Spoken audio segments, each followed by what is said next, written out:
Okay, good. Happy for Canil. You too. Happy 4th, Camille. It's a very beautiful day. Thank you. I'm so happy you're here. To those watching, here with me is Denise Barrios, Maya Spiritual Guide. And I've been following and sharing her writings of the sacred calendar for some time now. So it's a divine treat for me to interview you today and open the doors to the ancient, magical, and living Maya world through your lens and experiences. Thank So, you. yeah, no, thank you so Pleasure to much. be And here as well. for being so open to and making yourself available for this chat today. So I'm really excited to chat about, discuss many things today. Yes, me too. Very happy to be here and thank you for opening the space and for the invitation and for all. Of course, yes. So I think I'd like to first start with how I came across your work. Yeah. So my teacher at the time, Carlos Urteaga, recommended your father's book, which I have here. I'm going to show everyone. The Book of Destiny, Unlocking the Secrets of the Ancient Mayans and the Prophecy of 2012.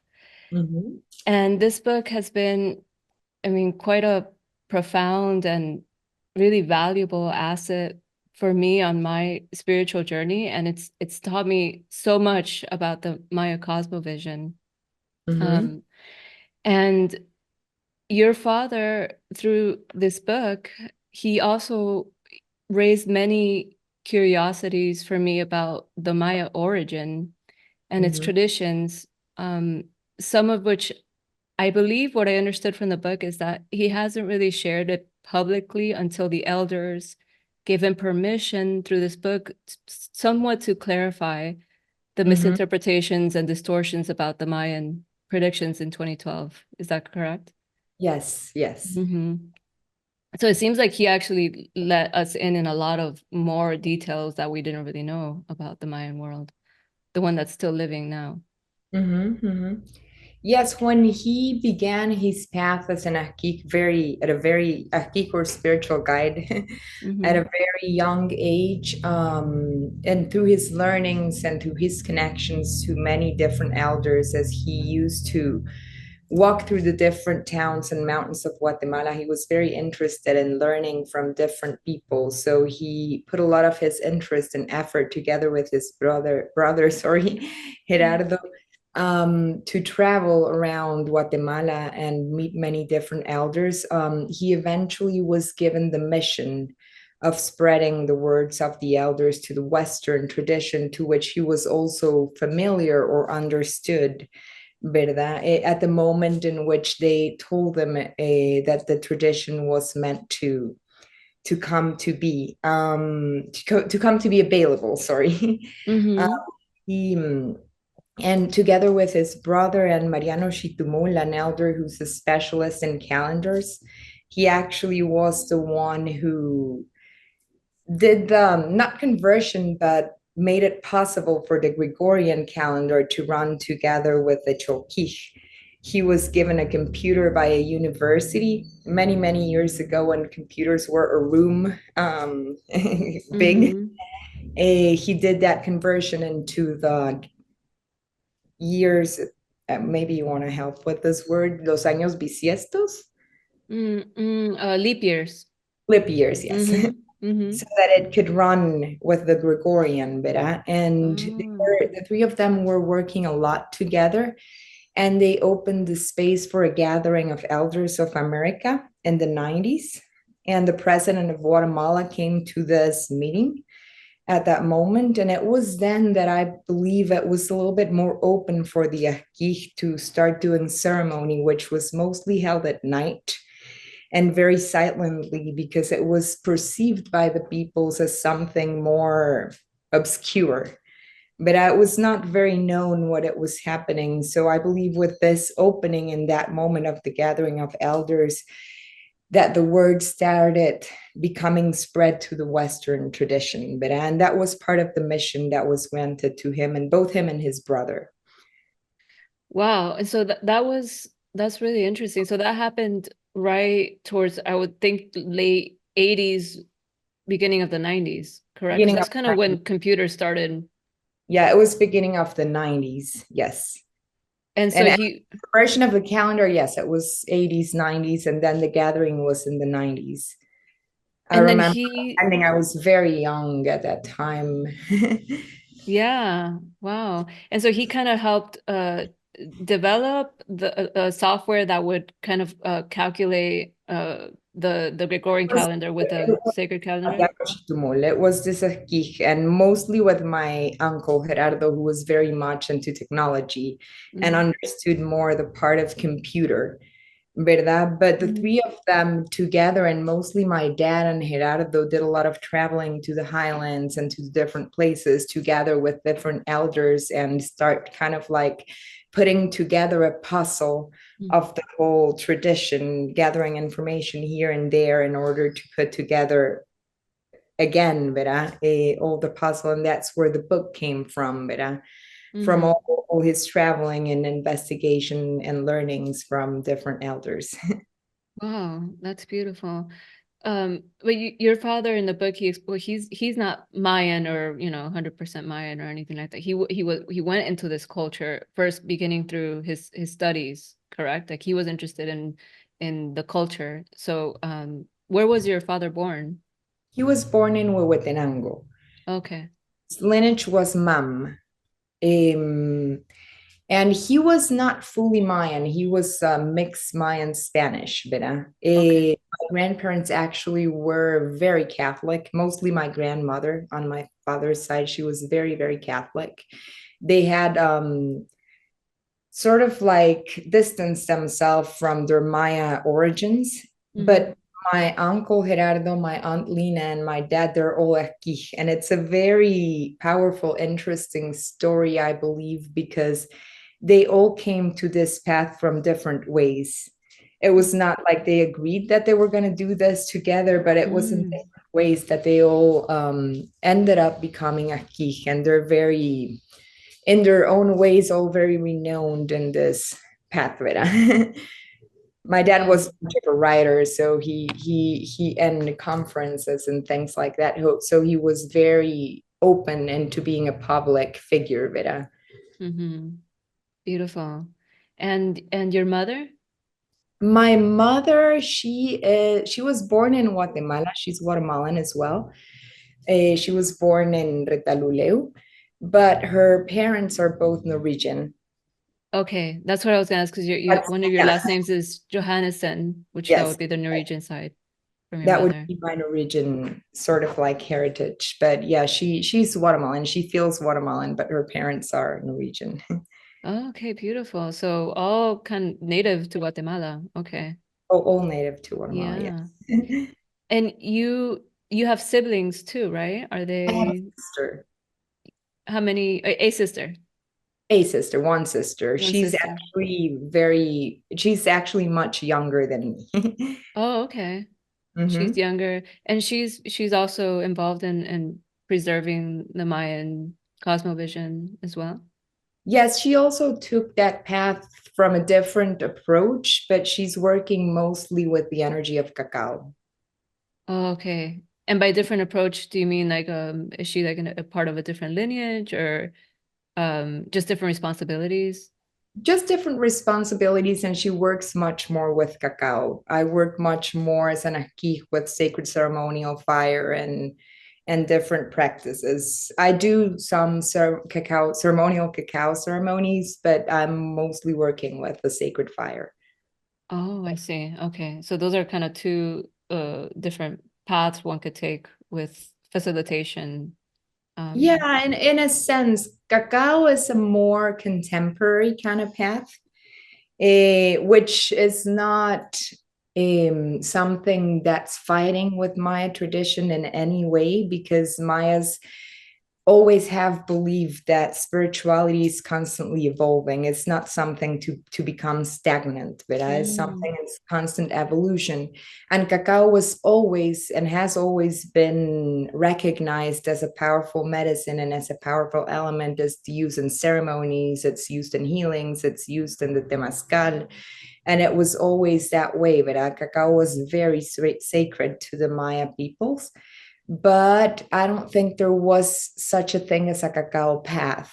And that's much more contemporary. But what we feel is that humanity nowadays needs much more of a connection to their emotional side and to reconnecting to that heart essence. And cacao is the medicine that really brings that. Mm.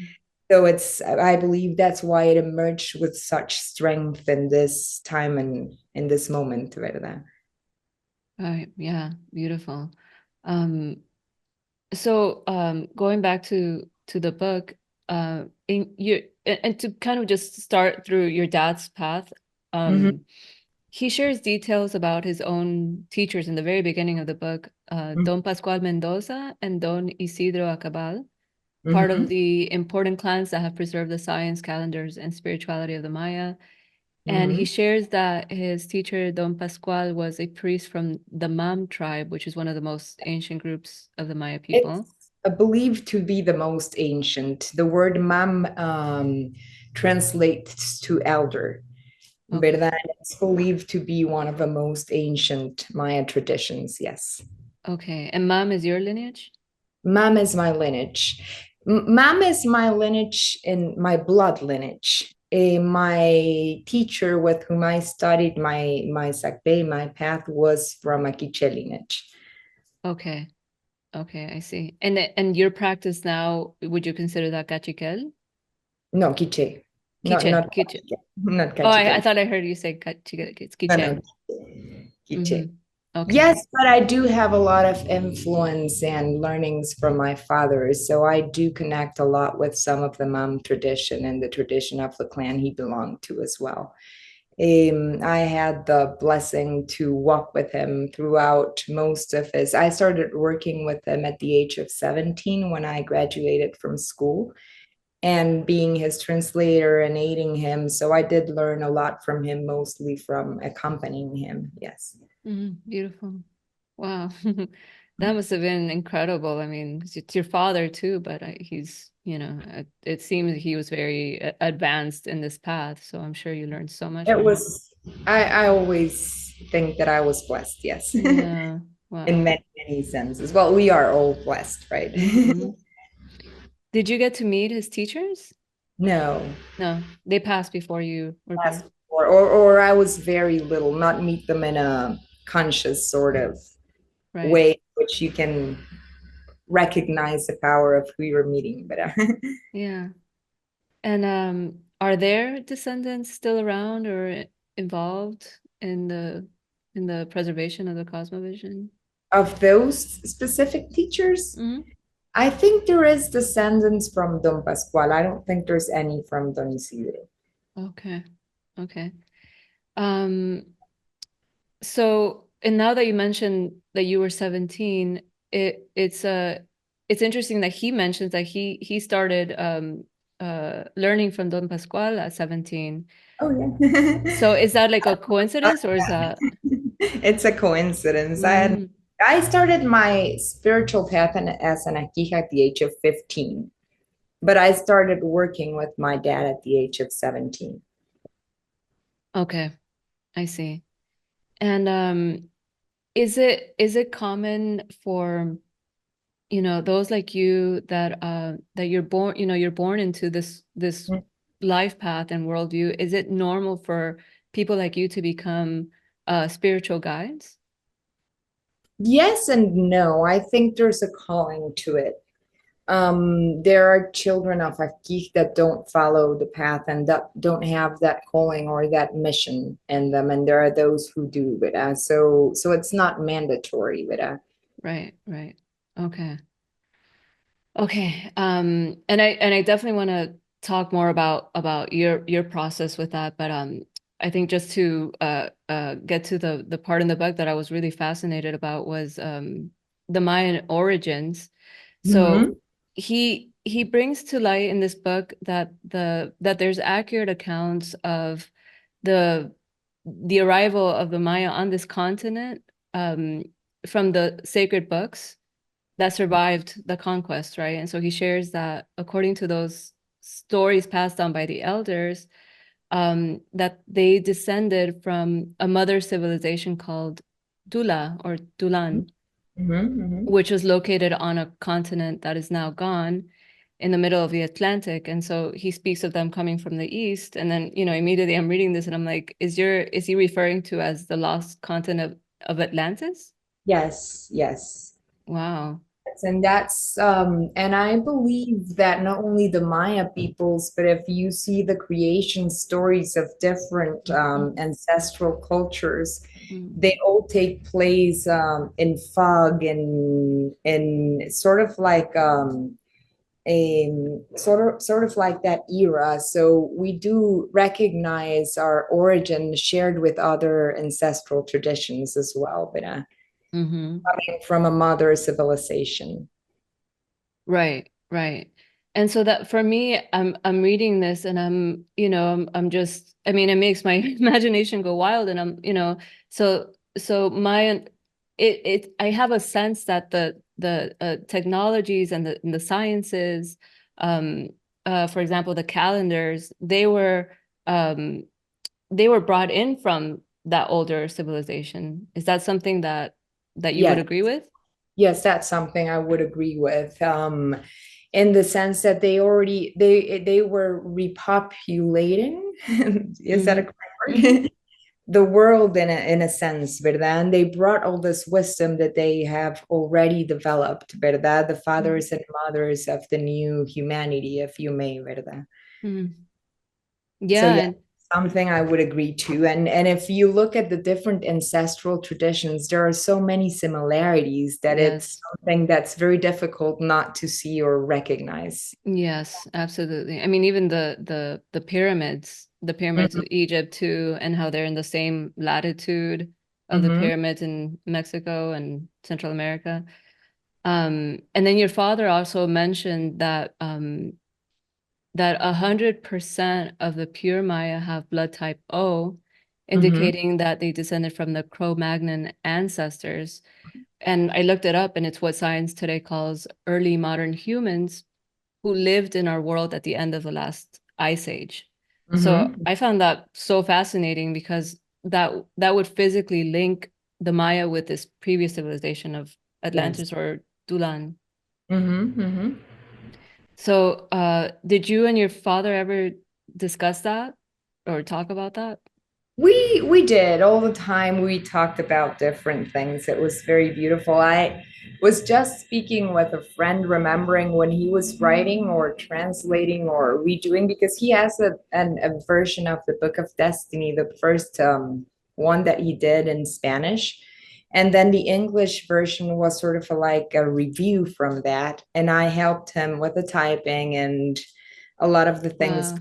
behind the book. And I was just telling a friend it was very funny because it was very difficult to work because we were typing and that would remind him of stories and we ended up chatting instead of working. So it was sort of like very beautiful and funny, but in a beautiful sort of way. But Mm-hmm. so I did have a lot of conversations. It's something I believe as a family, not only with him, we are passionate about.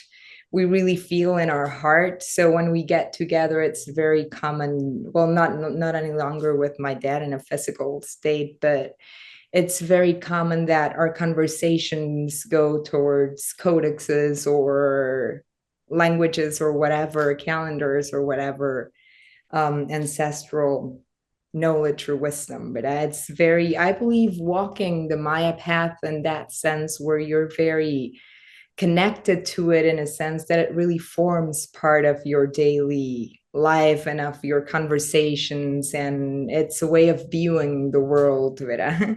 Mm-hmm. I could imagine. And I would you say that the elders that you work with now, does this come up in stories or discussion, things about, origin, especially with all of the cities they're digging up in Central America, the Mayan culture. So I'm sure this is something that remains in discussion in Yes, your community. yes, it does. And do remember that a lot of the wisdom we hold, because during the time of the invasion of the Spaniards, most of the texts were burnt. Mm-hmm. Right? And most of her wisdom was burnt, and also because of the weather in Guatemala, that it's very humid.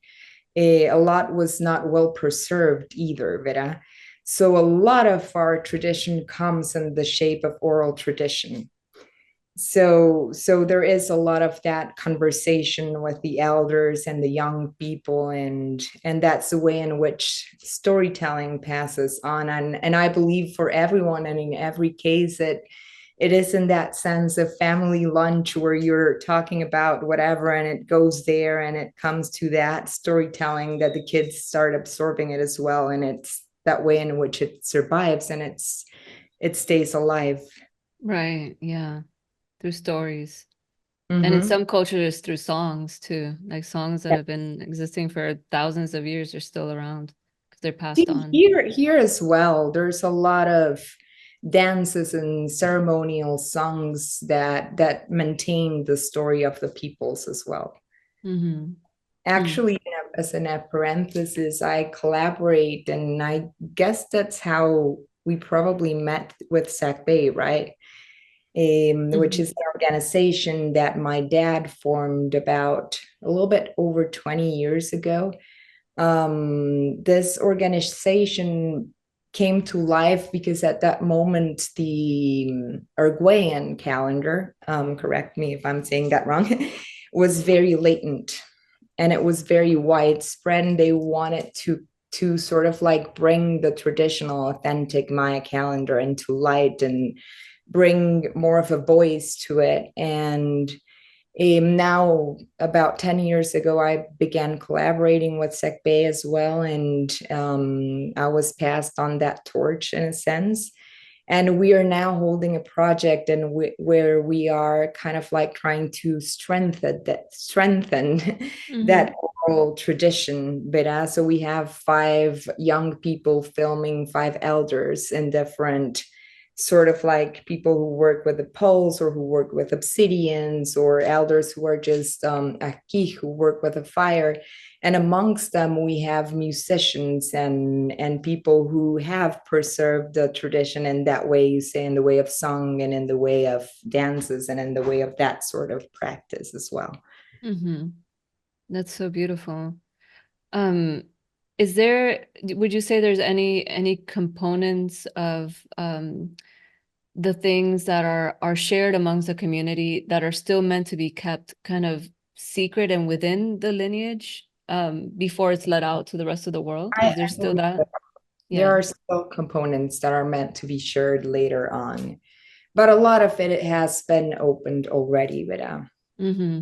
Right, right. Yeah. I mean, that's what I felt with your father's book. I was like, oh, okay, that's like there's like a gate opening now to this consciousness. and really, my knowledge, as in many ancestral traditions, but as so vast that it's like an ocean, and I think we're just swimming right above the surface, and Yes. the big depth to it still to be unveiled, even for all of us. But Right. Yeah. we learning every day, even as Ajq'ij, even as those who have been born into the tradition and walk the path are still receiving new and more info with every passing day. So Right. Yeah. Yeah. I mean, that's also part of the journey of being human. I mean, you're mhm, always learning.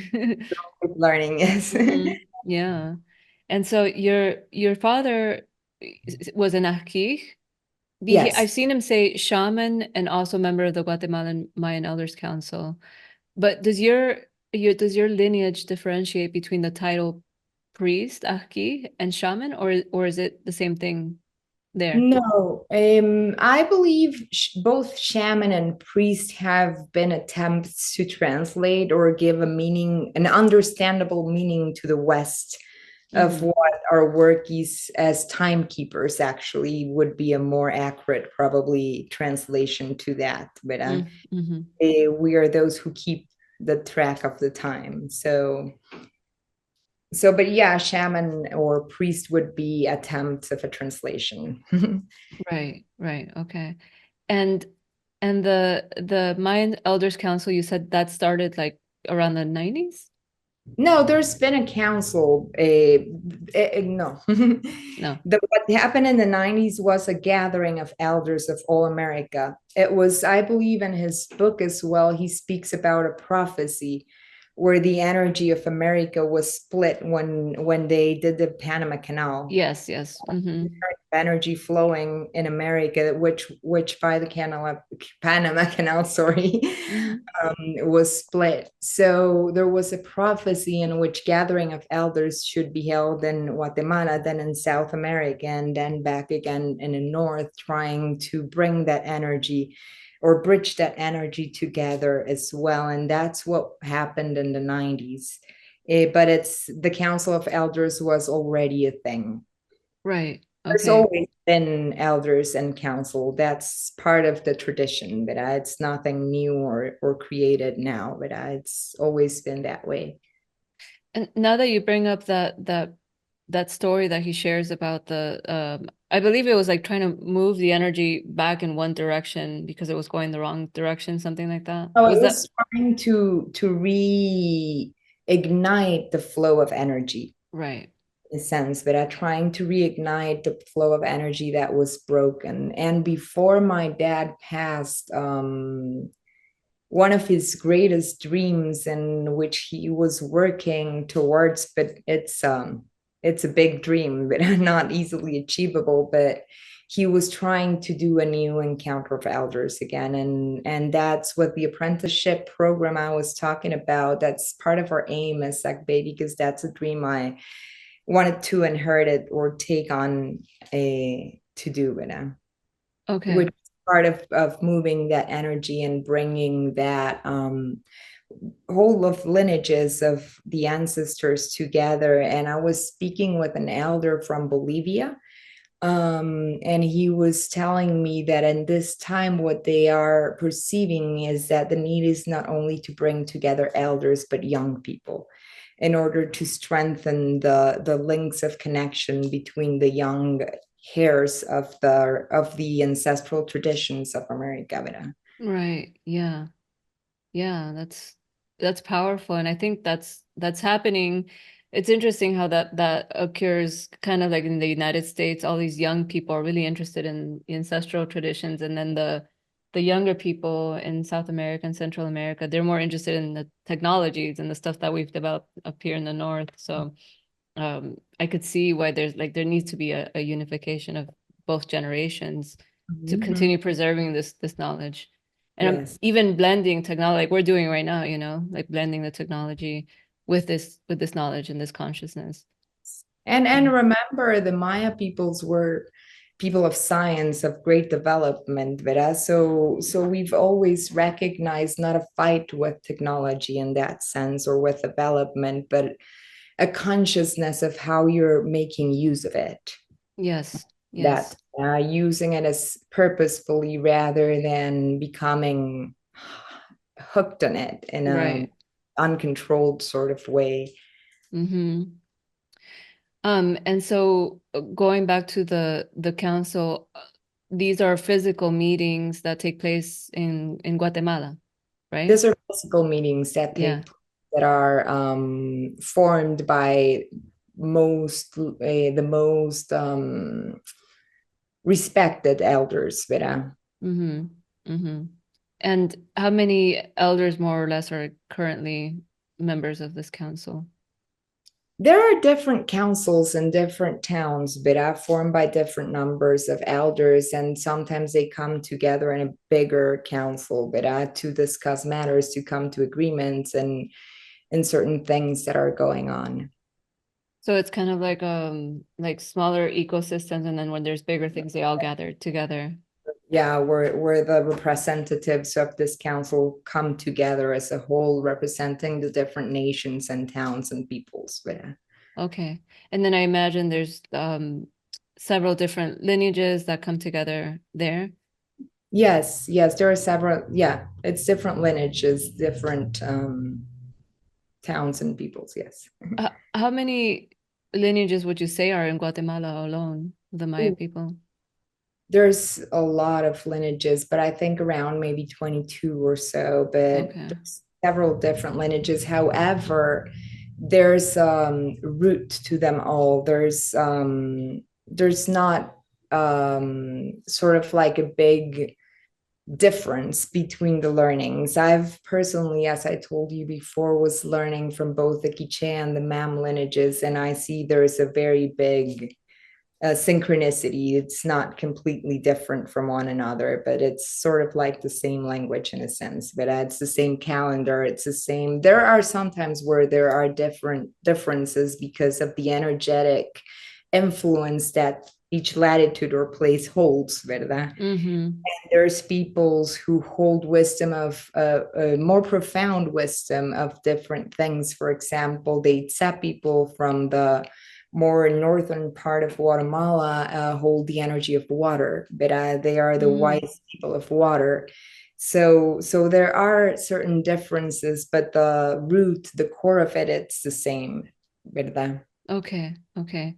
And there's the same dialect or language spoken. Is it Spanish or Mayan in these No, councils? it's Mayan languages, and it's not the Mayan. same. It's not the same language. Okay. Some of them have similarities, and some of them are quite different from one another. I But see. Okay. And for your father, what was the process and the steps for him to become a member of this elders council? well, he began his path very young as an Ajq'ij, but he did his Saq Be, he did all his altars and everything that is part of walking that path. And then he did all his work and all his contribution, because when you decide to become an Ajq'ij, what you are is mostly a server to others, but I'm mostly a server to the community. So he did that path of serving, and it in the Maya tradition, it is at the age of 52 Mhm. that you are recognized as an elder, as someone who holds a more profound experience or wisdom. But and it's at that age that you are able to become part of that of those councils of elders, ¿verdad? And he, well, through his path and through everything he did and through everything he collaborated, he was well respected in that sense by the elders to be able to form that part of a council. I see. And are you part of the council now too? Are you considered an Not elder? old enough. Not old enough. Okay. No. Right. Okay. I see. Um, Another really interesting thing that your dad discusses in his book is the movement of energy through different places and how they return every like 520 years, and how certain events kind of repeat themselves every 52 years. We're just talking about the number 52. And so he calls them the epicenters of energy. And then he said that in 2012 it moved to I forget where, I think it was Zach that it had moved to some Mm. place in Guatemala. Um, what can you share a little bit about what these epicenters mean and how that's relative to, let's say, world events taking place now? In the epicenters, I believe you were speaking about the energetic power that is held by a place, ¿verdad? Mm-hmm. Both in cities and in altars or sacred altars. For us, the sacred places are places in nature, ¿verdad? And they hold an energy. They are sort of like vortexes that connect us to different energies. And the cities as well held an energy that was resounding to the peoples living in that place and their purpose for their development. And I believe that's what you're talking about. When the energy was no longer resounding for them, they sometimes moved to a different place, and cities were abandoned and even taken by other people, and even buildings were superposed by other new buildings, in which buildings were built on top of buildings, ¿verdad? So you can see Mm-hmm. that in Maya tradition. And that's kind of like the energetic for Maya people, energy was everything, ¿verdad? Mm-hmm. The Cholki calendar, which is the axis of Maya tradition, what it really counts more than counting time is counting the energies that are available to us, but in every day and in each day that passes. And in that sense, they were very connected to feeling the energies of the cosmos, feeling the energies of Mother Earth and the energies that were surrounding them and working in resonance with them to find our purpose, Vera. And then for the Maya people, we exist in a space called Nach, which is the space and time, Vera, which is like the macro spiral of the universe. And we believe that we are revolving or turning around the Nacht, and events kind of like repeat themselves, as you're saying, with different sort of shades to the teaching that we are gaining, ¿verdad? And that's part of the way in which the ancestors and the Mayas do their predictions, is visualizing the events that had happened and being able to see how they may come again to life. But when we're passing in an energetic place where this event will, in a different shape, as I said, in a different shade, will again take place and bring us a face of that teaching. Beautiful.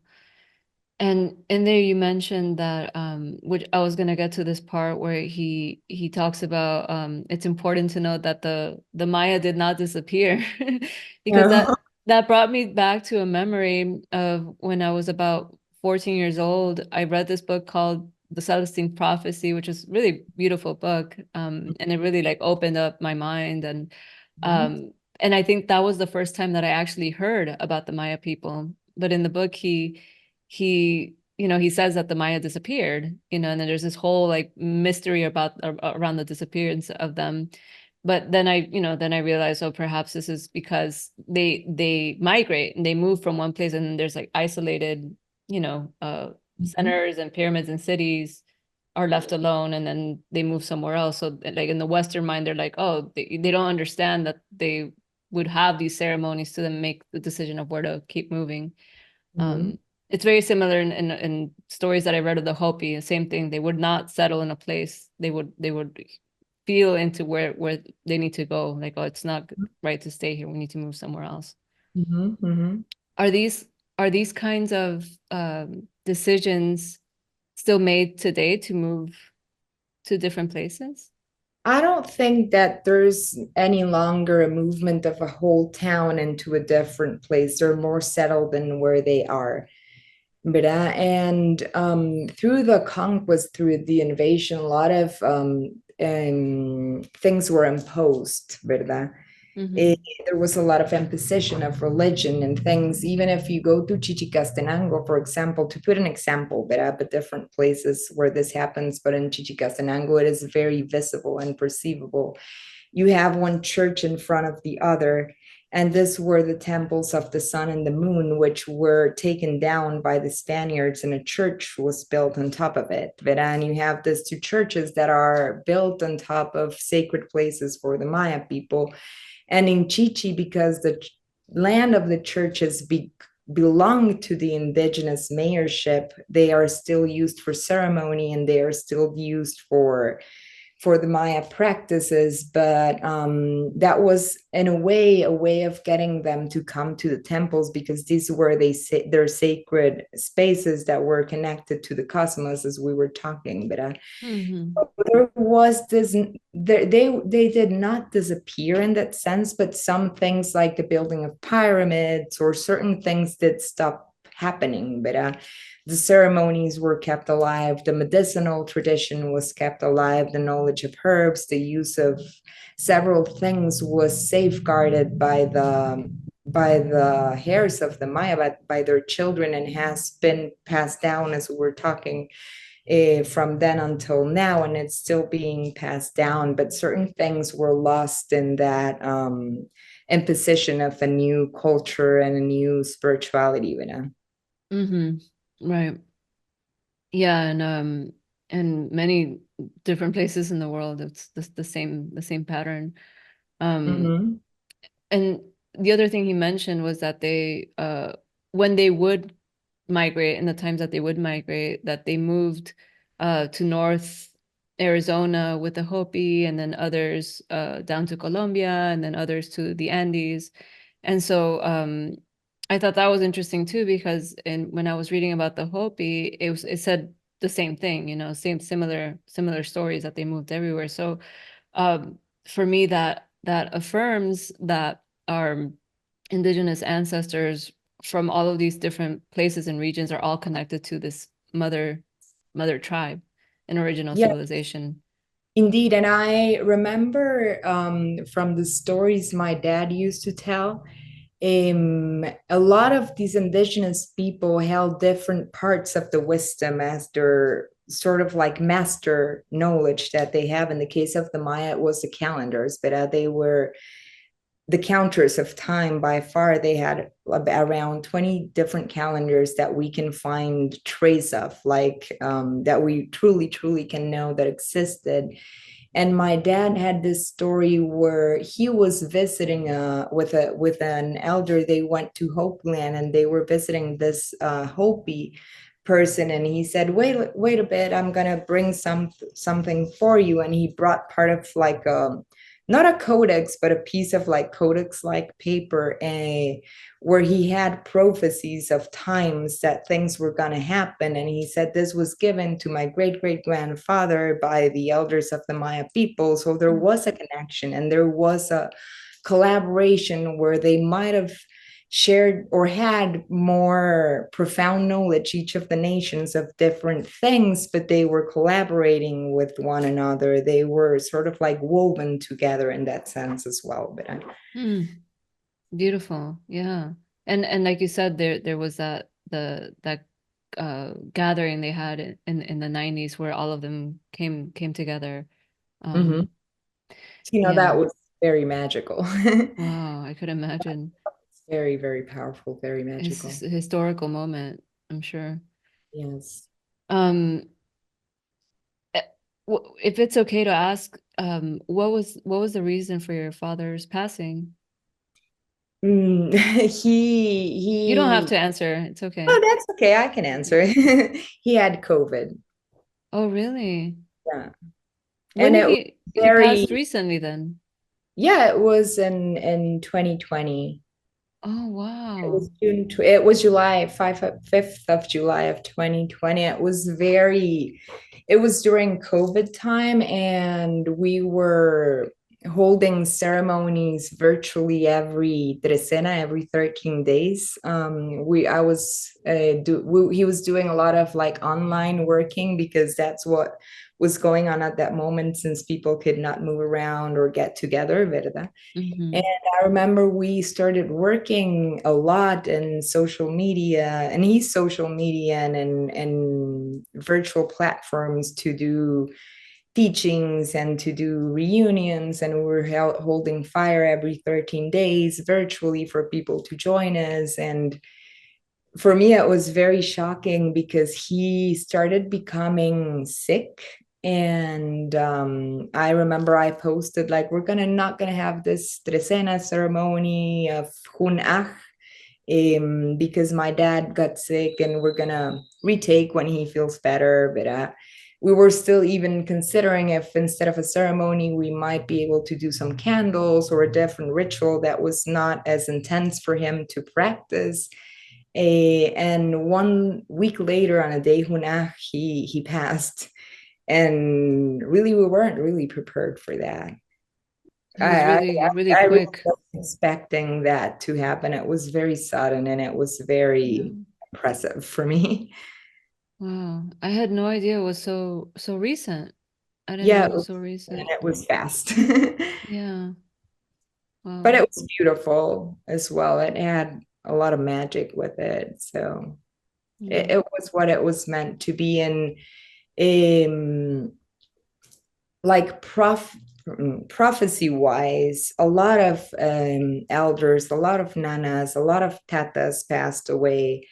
And I was told by a teacher, for example, my dad and his brother and my aunt and the people of his generation, but not only us, of course.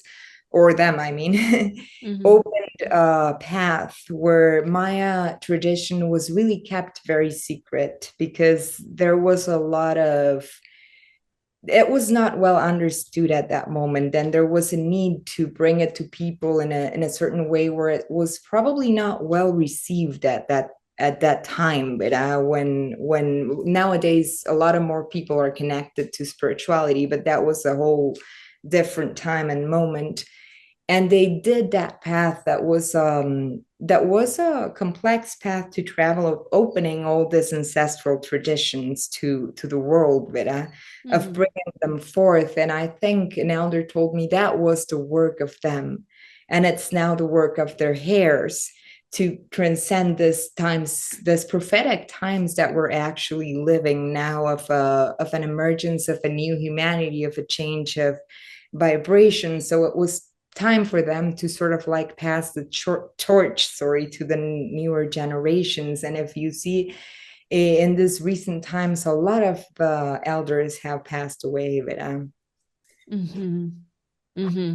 Right. I mean, many people are moving to, transitioning to it's almost like we can't fully understand it, we see the physical reason, but it feels like it's much more profound than yeah. that. Mm-hmm. Mm-hmm. Mm-hmm. Um, you kind of answered this started to answer this question for me, but what do you feel as his daughter and somebody that was, beside him most of his life and learned so much from him? What would you say, or what did you feel was one of his greatest contributions to the Maya spirituality world, or to the Elders Council he was a part of? I believe that his mission really was that of spreading the tradition. And he was very gifted in the ways he spoke and the ways he wrote. He really had a gift for transmitting. And I believe that was one of his greatest contributions, was making this available, writing it down, making it available both to Maya people and to Western people. But besides that, he was born under the energy of Tsikin, which is the energy of the bird, and which is very much related to communication as well. But he had a lot of vision, and as a child, I remember he from what my grandmother used to tell, he had a lot of visions that he could see and a lot of predictions. So he was very gifted into the sense of vision as well.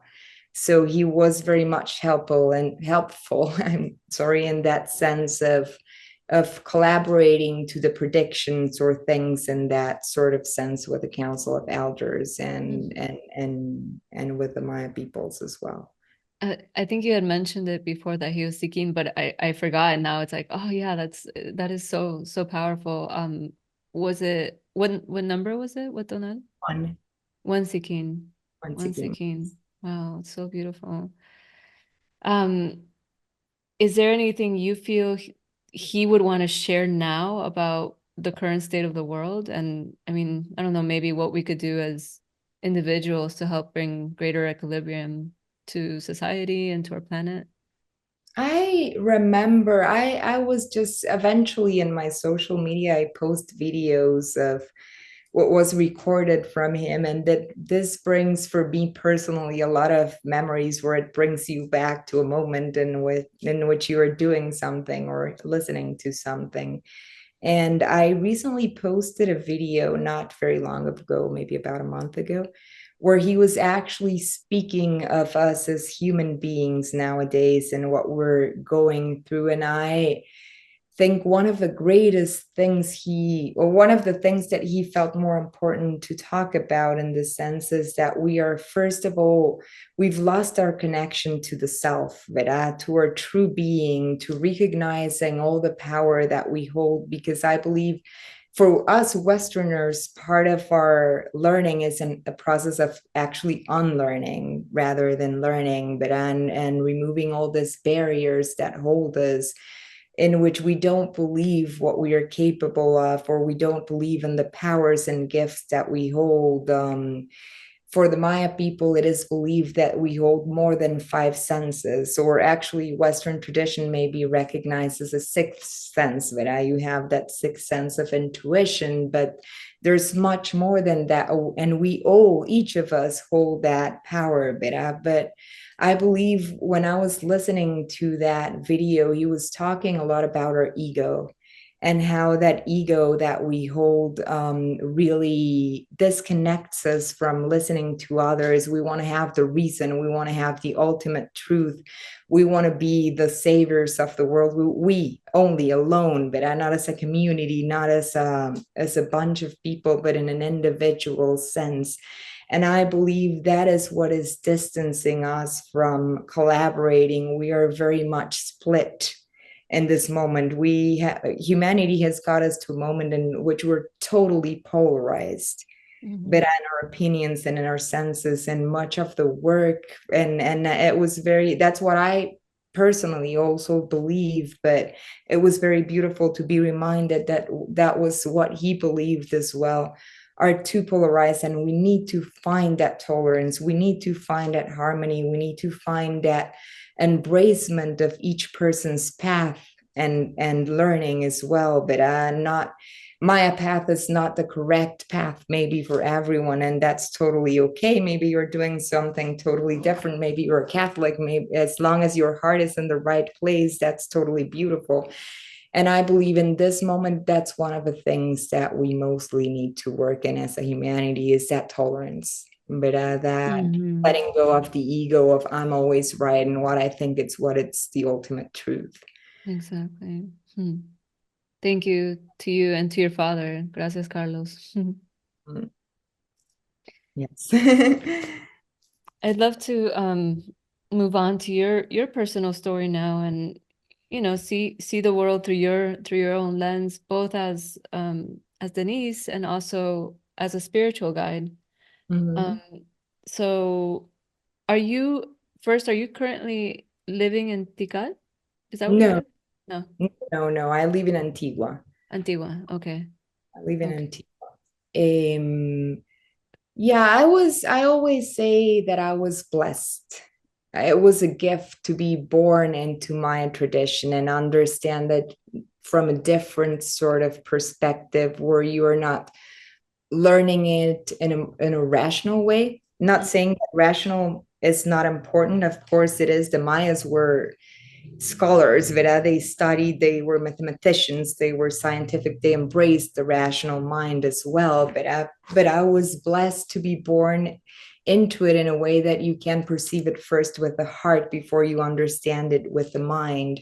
And you were able to look at the life and the shape of energies and the shape of nature and the shape of speaking to the birds, to the plants, to embracing all the divinity that surrounds you and that is within you, which for me personally, it's what I believe the calendar is.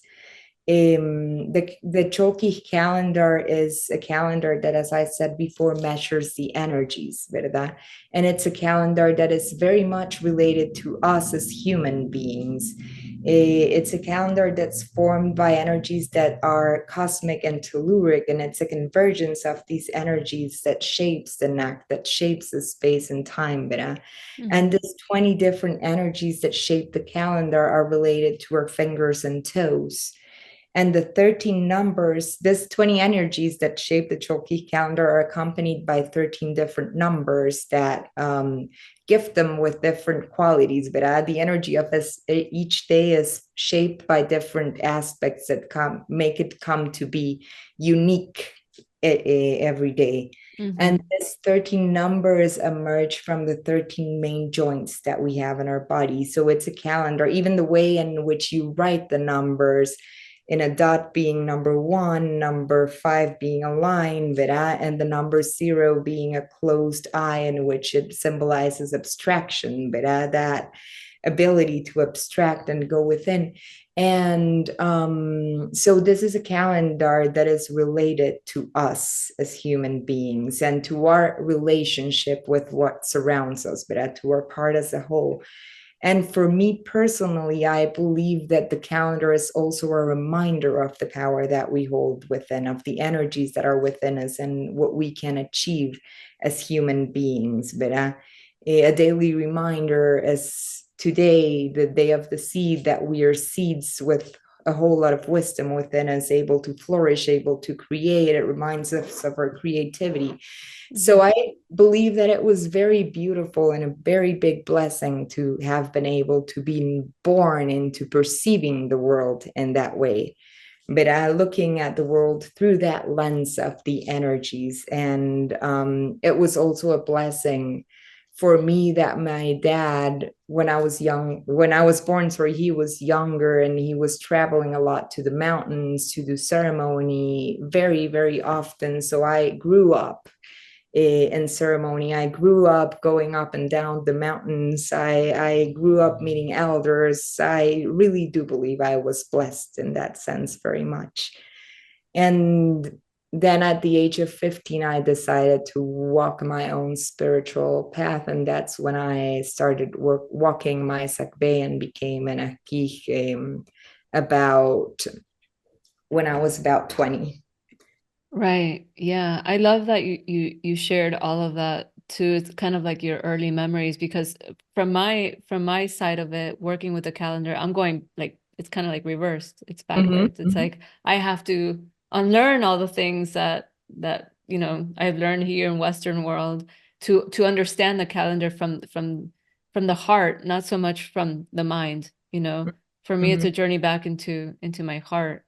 And that's, it's through writing too, through really getting in touch with those energies. It really is like it opens doors for me to my interior, mm-hmm, and helps you understand the world of energy rather than so much, it's just everything's physical and in order and that kind of thing. So that's really beautiful that you had that other experience. So you were already born into it. Um, so you said I'm just curious about this because, I wonder if I have a child someday, I would want to teach them the calendar. What age did you start learning about the sacred calendar? How was it taught to you? Well, I don't think, or I don't know if I can point a how, because as I said, it was just the way we lived. In Right. which, today it's Canil, you already know it. You're not sort of like being taught that in the same way that, today is March 21st, but and you never know how you were taught that. You kind of know it, Right. when I began walking my path, walking your Saq Be, you do 20 different ceremonies with 20 different energies, but and 20 different altars that are resounding to that energy. And that's where you start a learning process that is more rational, I believe, understanding the calendars, understanding how the count of time works, not only in the Ajq'ij but also in the Choltun and the Cholhab and the different calendars that are woven together. And also, when you do your Saq Be and when you're in those ceremonies, you're activating the power of the energies within you. So a lot of information also comes to you in a not such a rational way, but in a more channeled Like way, a if you want to call download. it that. But it's more of a channeling that comes through dreams, that comes through signals, that comes in many different ways. So I would believe that it was when I started my path that I started approaching the Maya spirituality from that sort of more rational learning into, well, bats means the energy of love. It is the energy of healing. It is the energy of the thread of time. But in Mhm. that sort of sense that you already knew it, but you delve a little bit more into it. You delve a little bit more into how the number influences the energy, how the carrier of the year takes a role into that, and the trecena, and understanding all that goes on in a more, well, rational sort of way, I guess. Mhm. And you because for me, the more I write about it, the more I begin to experience what you're talking about, coming in through my dreams. It's like another it's almost like I describe it as a different software being installed in my system, and so it's not something that I could put around language, but it's more like, you know, the more I write about it, the more it's There's a connection that yeah. opens with the energy. Yes, yes, exactly. And so There's a you, that opens, yes. would you say for you it was similar when you really started writing about it and connecting with it and through writing, that that's when it started getting more activated? No, I believe it was more for me, it was when I walked my Saq Be, when I Okay. did my path to become an Ajq'ij, Okay. where through ceremony there is a connection where it comes down to you. And of course, the more I write and the more I connect to the energy, the more it comes and the more it comes, because as we were talking before, it's profound and we're only just at the surface of it. Mm-hmm. Probably there's much and much more depth to it than we ever know. Right. But I Yeah. believe that began for me when I started walking my path in ceremony with the elder that walked me through it. So this is Alejandro Cirillo? Don Alejandro Cirillo, yes. Mm-hmm. And so he it's like that process was where is where your mission was given to you? Mhm.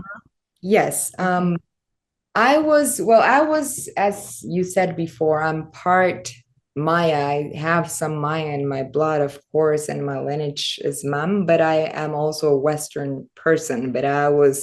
I also understand Western tradition from a place in which I did also leave that tradition in a way. So when I asked Don Cirilo, because as I told you with my dad, we were going always to different mountains, meeting different elders, and we did have a very deep relationship with Don Cirilo. And when I asked him if he would walk me in my Saq Be, he said, "No, you are too young. You're only 15 and you're kind of like Western, and for a Western person, that's way too young. So no." And I Wow. remember we were doing a picnic in a mountain, and there were site trees. Site is the seed that forms part of the sacred pouch of what we call the vara. Vara meaning like the power staff. Vera, that would be the translation. But it's sacred pouch actually, Vera, which recognizes one as an Ajq'ij, as a spiritual guide.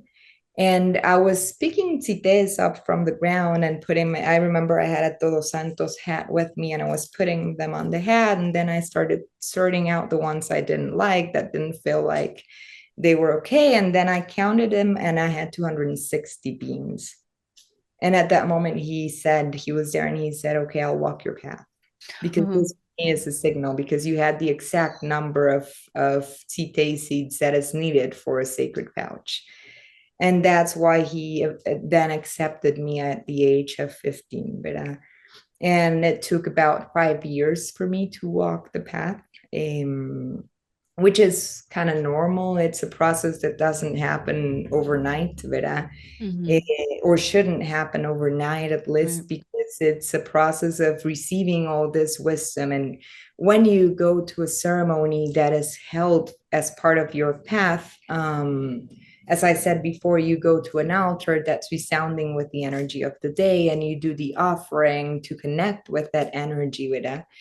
A lot of dreams come, a lot of information comes down. And if you do that very quickly, it's kind of overwhelming. So it should be a process where you embrace this little by little. It's not running towards something, Mm-hmm.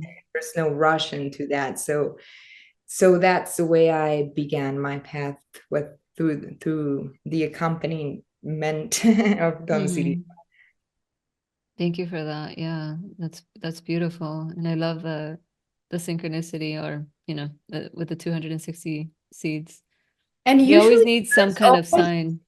there's always a sign or a signal for the Ajq'ij letting you know that it is all right, Yeah.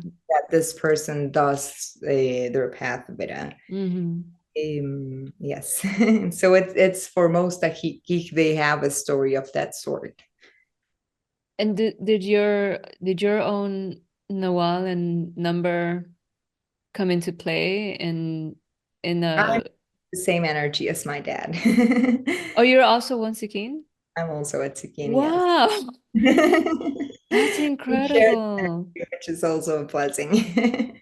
Wow, that's beautiful. But yeah, the Maya cross is taken into account. That's one of the beauties, I believe, of the wisdom of the elders, ¿verdad? Is Mhm. that with your cross, which is this is not astrology because it's not related to the stars as astrology is, but this is related to the energies, cosmic, telluric, that were present in the moment of your birth. And each of us has a different cross, but a different Maya cross or chart. Um, which tells us our purpose, our weaknesses, the things we have to work in, our gifts that we have, ¿verdad? So not everyone is meant to follow the path of an Ajq'ij, ¿verdad? Some people are meant to be artists, some people are meant to be mathematicians or doctors, or we are all useful for the common good of all, ¿verdad? It's good that we're all different, like a forest, ¿verdad? Diversity is what gives us our power and our strength. So yes, the Maya cross is taken into account. They do look at your energy to see if you have the gift to follow this path as well. It's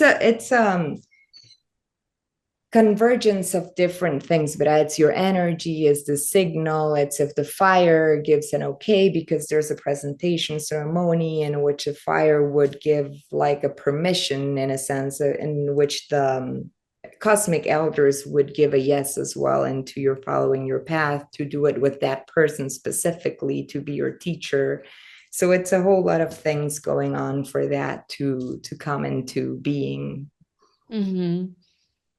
And now that you mentioned that, if it, let's say for an are women called Ajq'ij in the kitchen? Okay, so for let's say a woman Ajq'ij, in your lineage, somebody like you, do you carry the same duties and responsibilities, or could it be modulated with something that you're very talented at, or something like that? It's like what you were saying, right?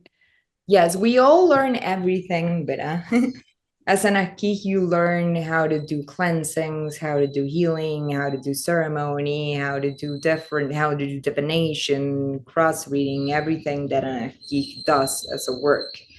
And I'm familiar to doing it all as every other Ajq'ij is, but then you have your gifts. So usually you work with that you're gifted with, but Mm-hmm. everyone has their own gifts. So there are some Ajq'ijs that are more working into healing processes, then there are those who are more guides into divination processes, or so we all have our strengths and our talents, ¿verdad? Mm-hmm. It, sometimes even I've been sometimes called by another nana saying, I have this person, could I refer it to you because I know you are better at this than me? Or I would refer someone to someone else who I know it's much better at doing that than I am, but because that's Mm-hmm. probably not my strongest gift. Okay. So there is that diversity as well amongst the Ajq'ij. Yeah, that's Yeah. helpful. Thank you. And yeah, and what would you say you're gifted at as a spiritual guide, as a nana? As a Tsikin, I'm very connected as my dad with that part of vision. I connect a lot with the cross reading. I That's one of the things I do a lot. But I do have a lot of I'm very drawn and have a lot of power working with tobacco and with healing. So I Okay. do enjoy that part, and that's because what we were talking about, not every cross is the same. Even if my dad and I are tzikkin, we hold some different energies, and part of my energies are energies of a healer, Okay. which draws me a lot into that kind of like providing healing processes or unblocking energy processes sort of thing. Right. And then you said along with that, you facilitate sacred fire ceremonies. Yes, we all do. I believe every Ajq'ij, that's the strength of each and every one of them. But the fire is the language of the Maya. Hmm. I would believe that we live in the land of fire, and fire is the element we work with most. And a fire ceremony, I don't know if I probably, if you were working with a tata, you have been to one, Hmm. but a fire ceremony is mostly an act of gratitude, Vera. So Hmm. we're doing an offering, giving thanks to each of the energies, giving thanks to Mother Earth. So it's one of the responsibilities and Ajq'ij does is that of lighting the fire and giving thanks for humanity. But Mm-hmm. And then you said so you have this. Can you talk about what's in the sacred pouch that an Aki carries? And is this for all Akis yes, in?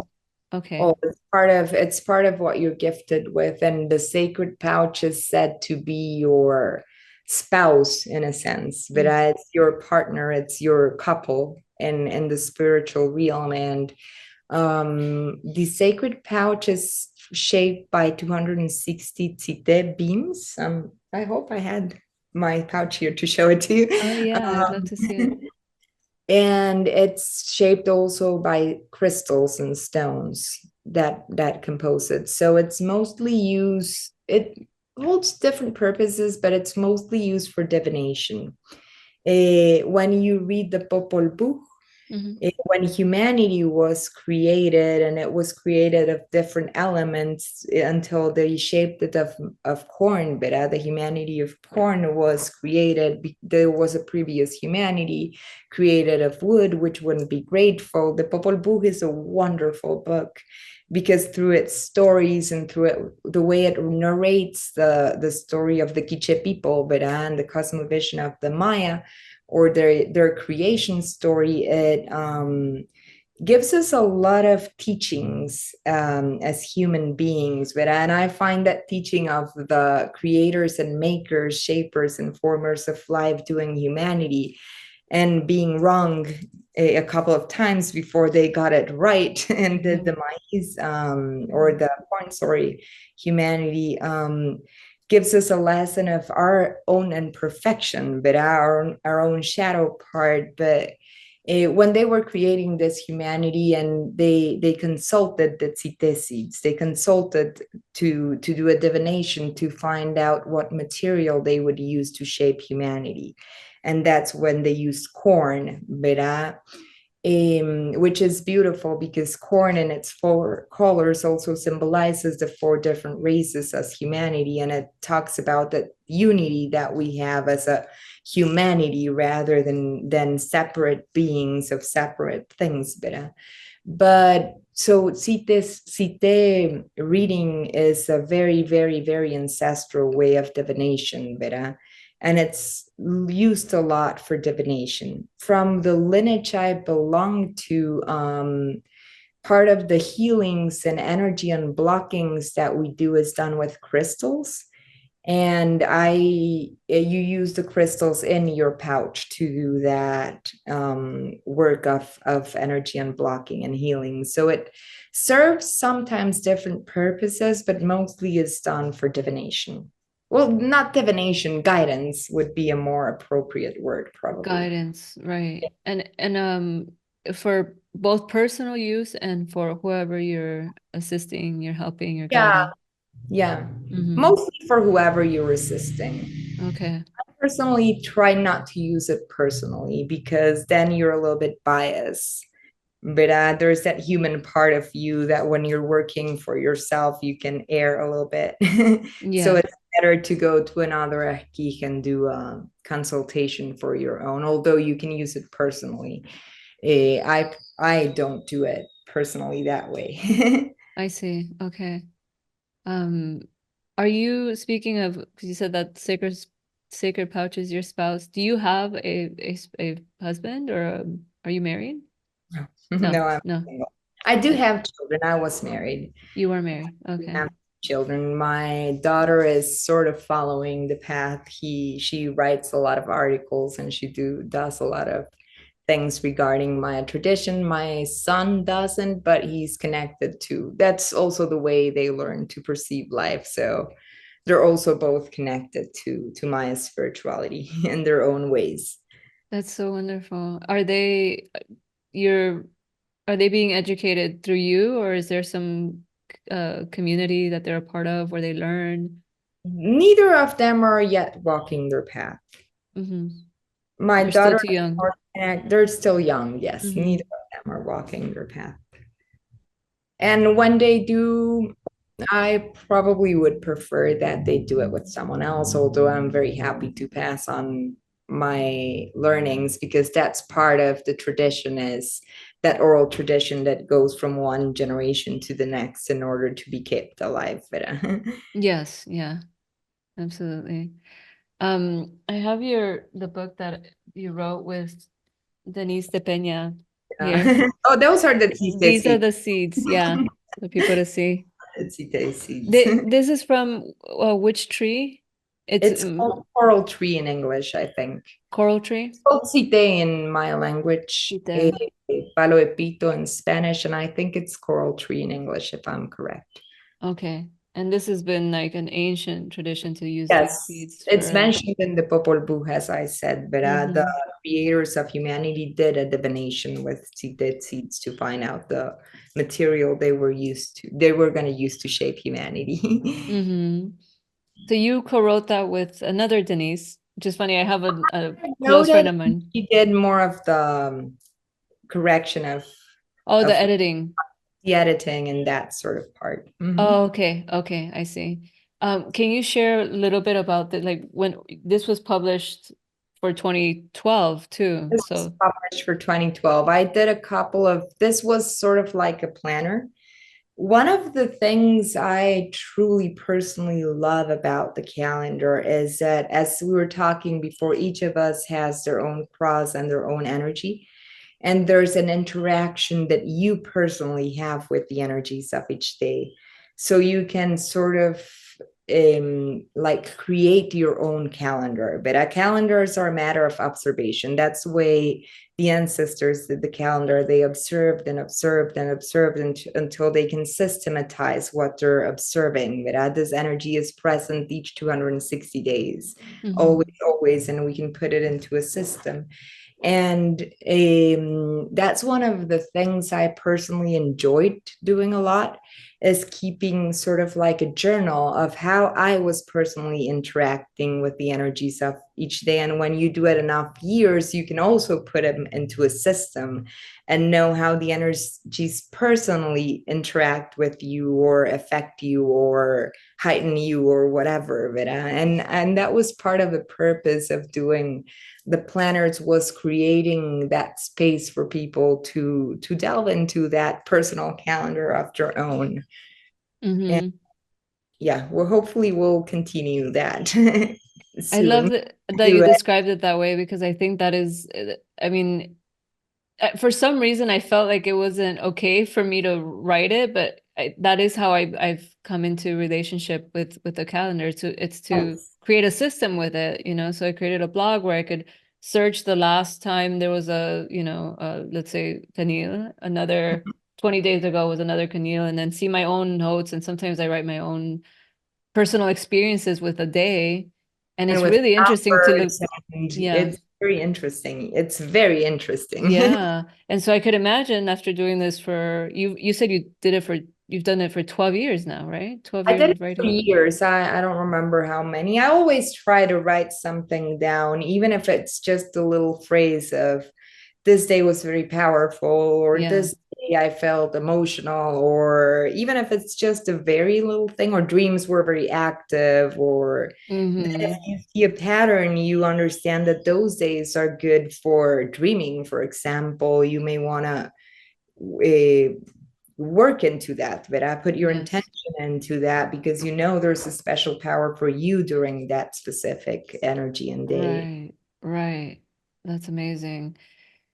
Wow. I think that also answered another question I had because in the last I like I shared with you, I interviewed an Ajq'ij from the Yucatec lineage, and he shared that part of the the Mesoamerican, more like the broader now with the vision is that we're, as Westerners, we concern ourselves too much with the personality. So for me, Mhm. Diana, my personal history, my identity, and he says with the calendar, you want to work with work with for no, who I am as a spirit or Mhm. part of my Mhm. purpose. And I was going to ask you, how do it's kind of difficult to do, especially because I'm just starting out and I'm still kind of coming out of all of this with Western mentality. I'm still deprogramming myself. But how do you work with a calendar in that way and not be so connected to your identity and your personal history? How would you say he meant that, or how do you think of that? Well, I do believe and I do coincide that we are conditioned into being our identity in that sense. But and if you speak to a person, if I were to ask you at this moment, who are you? Probably I'm gonna get an answer. If you ask me, you're gonna get an answer of I'm an Ajq'ij, I'm a Mm-hmm. mother, I'm this, I'm that. But that's not really. That's part of probably yes who you are in a sense, but that's not the essence of who you are, verdad? Mm-hmm. And I think a lot of what the calendar brings about and a lot of the power that it holds for us is calling us into that presence, because that's one of the things that I believe we are humanity through this Western tradition are not very connected to. We're in a rush to nowhere. My dad used always to say, we're always rushing to nowhere, but Right. we live a hectic life in which there's no time for anything. And ancestral ways were more of well, there was harvest and people planted and they did have their things that they have to do, but they did dedicated a lot of time to going within. And I really do enjoy one of the things that my dad used to say a lot that for me is very powerful is the illusion is out here, the reality is within. But when you close your eyes and go within, that's what's real, and what's out there, it's more the illusion Mm-hmm. of life. And I believe when we for me personally, the way I perceive the calendar, or another way I perceive the calendar, when you Chilambalam of Chumayen, which is another ancestral book, when it narrates the creation process, it says that each of the energies came to this dimension to give shape to the world, and they brought their power and they brought their characteristics. And in this 20 days, the world was shaped, with each of the energies that brought their power. And there's sort of like a chain of creation that begins with the first energy, which is bats, which is the thread of time, the time that weaves our history, because we are made of time. Time is what we have in this world, Mm-hmm. and it ends with T, which symbolizes authority, which symbolizes our autonomy.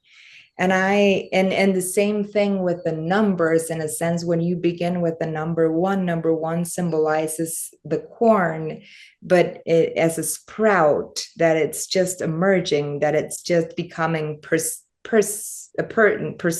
a thing. Mm-hmm. And it ends with a number 13 that really symbolizes magic and manifestation and experience. And I believe there's this path to be walked in this chain of creation when you have all these qualities, and then comes the energy of Ahmak that symbolizes a fog and clouds your vision, and makes you kind of unsee. And then you have to, through Tihash, cut the veils and be able to become to see again until you reach the energy of Tzi and you reach your full autonomy. Mm-hmm. And it's this sort of energy, like in the number 1 through 13, that are kind of like the same sort of energy, but the difference between them is the experience within. My daughter always likes to exemplify it in when you get sick, or let us say you cut your finger, then it's when you realize how much your finger is useful to you. You had it there, but it's not until you experience it Right. that you visualize it in a different way. And I think that's what the calendar sort of brings, that path that we walk from, we are whole, we become not on whole, but we are walking a path to becoming whole again, in a sense, but from a place of having experienced life. And I believe as humans, that is also the path that we take when we are children, when we are born with all our characteristics. We know all our power, we have that intuition, we're very connected, we're very present. And as we grow up, we start losing that and start walking a path towards becoming that again. And I believe that is the mastery of what we're trying to aim for, is becoming children again, but from a Right. place of experience. And what are children? They're joyful, they're present, they're connected, they're living in the moment. Where a child gets angry and in a second he's not angry anymore and it lets it go, he lives its shadow from a different sort of place. Hmm. And for me, that would be what we're aiming for, and that would be sort of like the way to not be that connected to our identity or to what we are, as living in presence, embracing the beauty of each moment, of what surrounds us, of the wholeness and divinity that we are. Right. Personally, that would be my thought. The eternal now. The eternal The now, the yes. eternal now. It's like appealing. Okay. That's a really good answer. Thank you for that. Hmm. You're welcome. You know how there's a an eclipse coming up next month? It's supposed to be a We're strong one. Hmm. How are the eclipses mhm. observed in the traditions that you work with? And how are they observed with the calendar? If you look at the codex has predicted the eclipses. The Mayas were great astronomers, and there's Hmm. the La Tabla de Eclipses, the Hmm. chart of Oh, eclipses, yeah, yeah, might be a chart. good Hmm. translation, where they predicted the eclipses even if they were not happening in Maya land. They knew precisely when eclipses were going to happen, and you can see in the codex how this is predicted. And they had a very good connect. So they looked at the stars a lot, because their cities were directed to cosmic stars and things, and their observatories and everything. But and eclipses, usually there's a tradition when eclipses happen, that people go outside and do noise, and they try to Yes, sort I've of heard like, it that was, you've heard that, yeah. in It Guatemala, was yeah. a moment of sort of like, not negative in a sense, because it wasn't regarded as negative, but it was a moment of really working more with the shadow part, with that introspection of a more shadowy part. It was not predicted as something negative per se, but it was a time for when the sun is clouded by the moon, for example, not clouded, but well, and visually, ¿verdad? Or Covered, yeah. otherwise, it's in which we embrace our shadows and go within working with that. And people would actually probably not go out to visualize it, but stayed more at home and try to do a moment of more in that sense, ¿verdad? There's markers both for the calendar, but a calendar, it had this cosmic markers that made them possible to create, especially when we're talking about calendars that are actually measuring the solar year or counting great periods of time, as the Chortun, or also known as the long count. Hmm. um, and this astronomic events, not eclipses, but solstices, equinoxes, zenith, and nadir, were working for that. But they also had a energetic significance of what they meant for us as humans, and the energy that they brought for us to work with, Vera. Okay. And is there anything that you'll be a part of for the upcoming eclipse, or you just stay home and um No, I'm just gonna stay home just for stay the home? eclipses. Yeah. Stay home and do a little bit of going within. Yes. Okay. Okay, beautiful. Is there anything about uh eclipses bringing I don't know, natural disturbances or things like that? Is any of that They discussed? might. It might.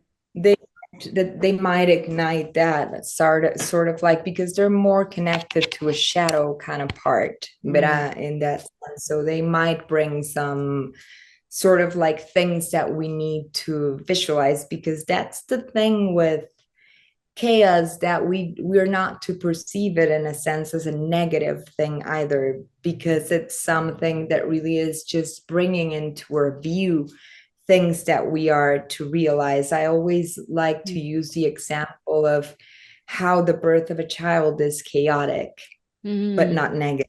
Chaos right. not doesn't necessarily mean that something negative is going on, but I think we are blessed really to live in a time of chaos, because from great chaos comes great growth. But great that's one of the things that allows us to come to different levels. So it's part of our teaching in this world in which we're going through a school. I've heard say someone.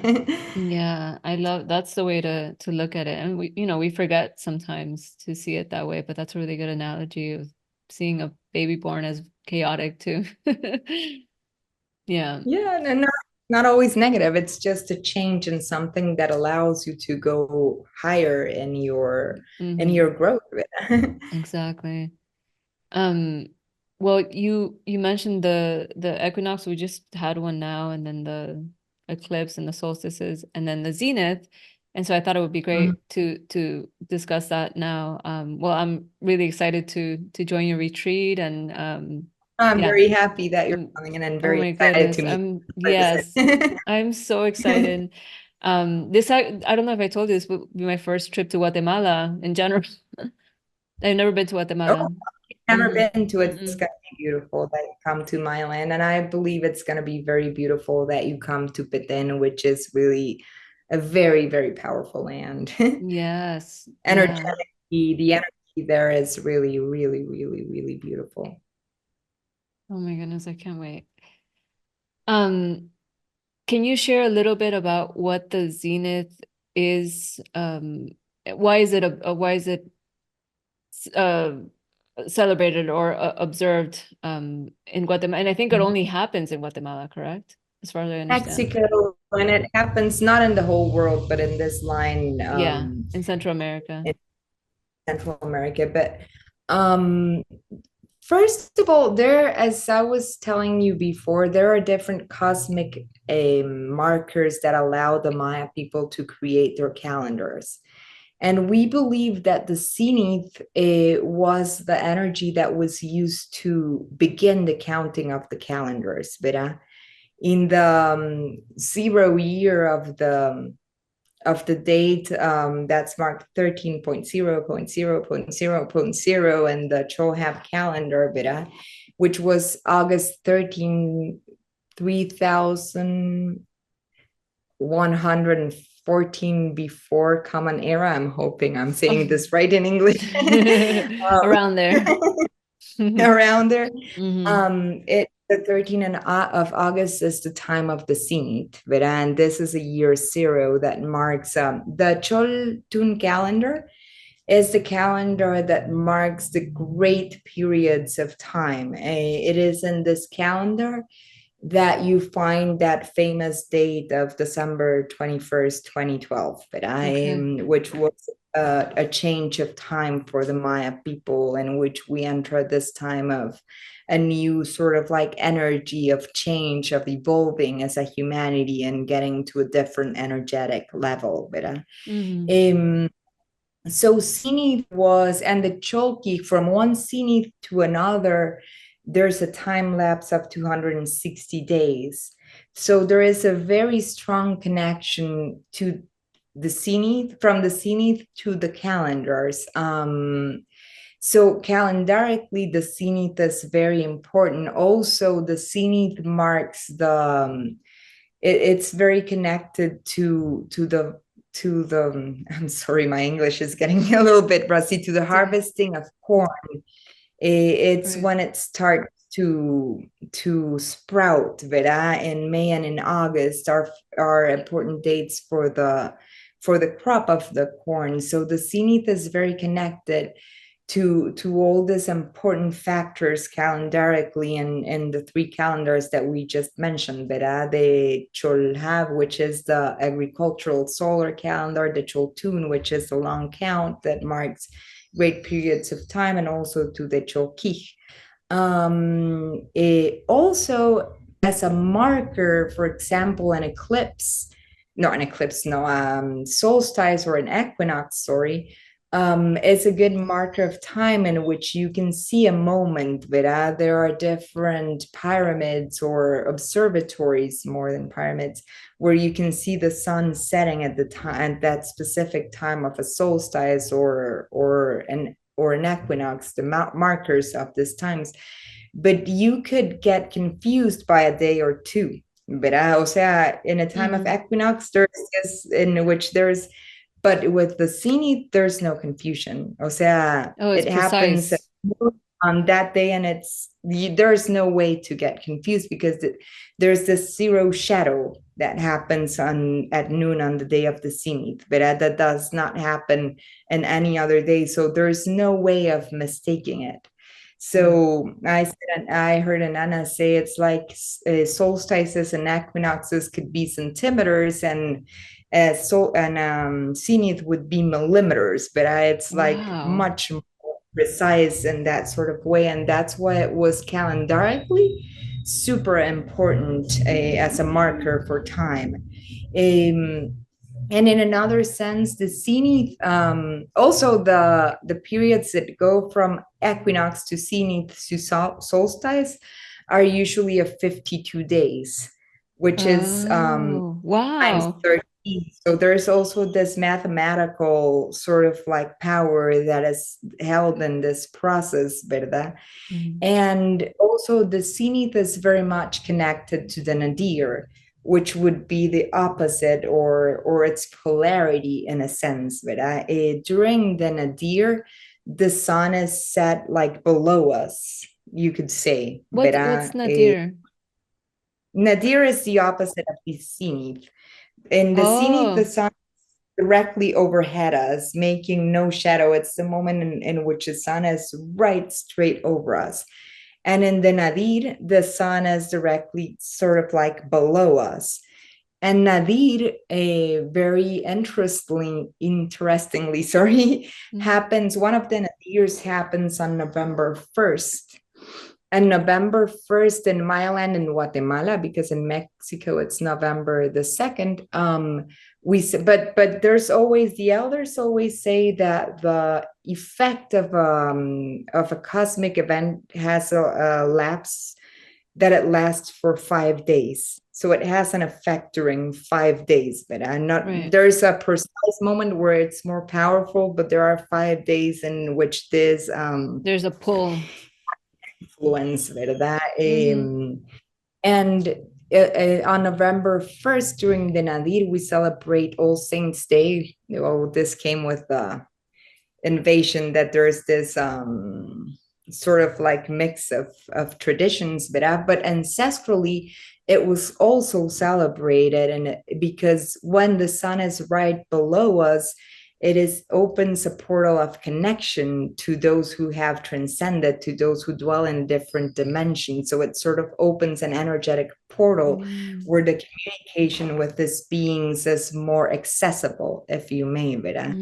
So that's the beauty, sort of like the nadir. And then the zenith, it's opposite, when the sun is directly above us, shining its light right through you. So there's a lot of power that comes like a pillar of where it energizes you, where it recharges you, when it allows us to obtain all its power and energy. And for the Maya people, really the sun and its path that it walks was very important. We really regarded Father Sun as a very important element of our energy, of our spirituality. So there's a big connection and a big work that we do with the energy of the sun.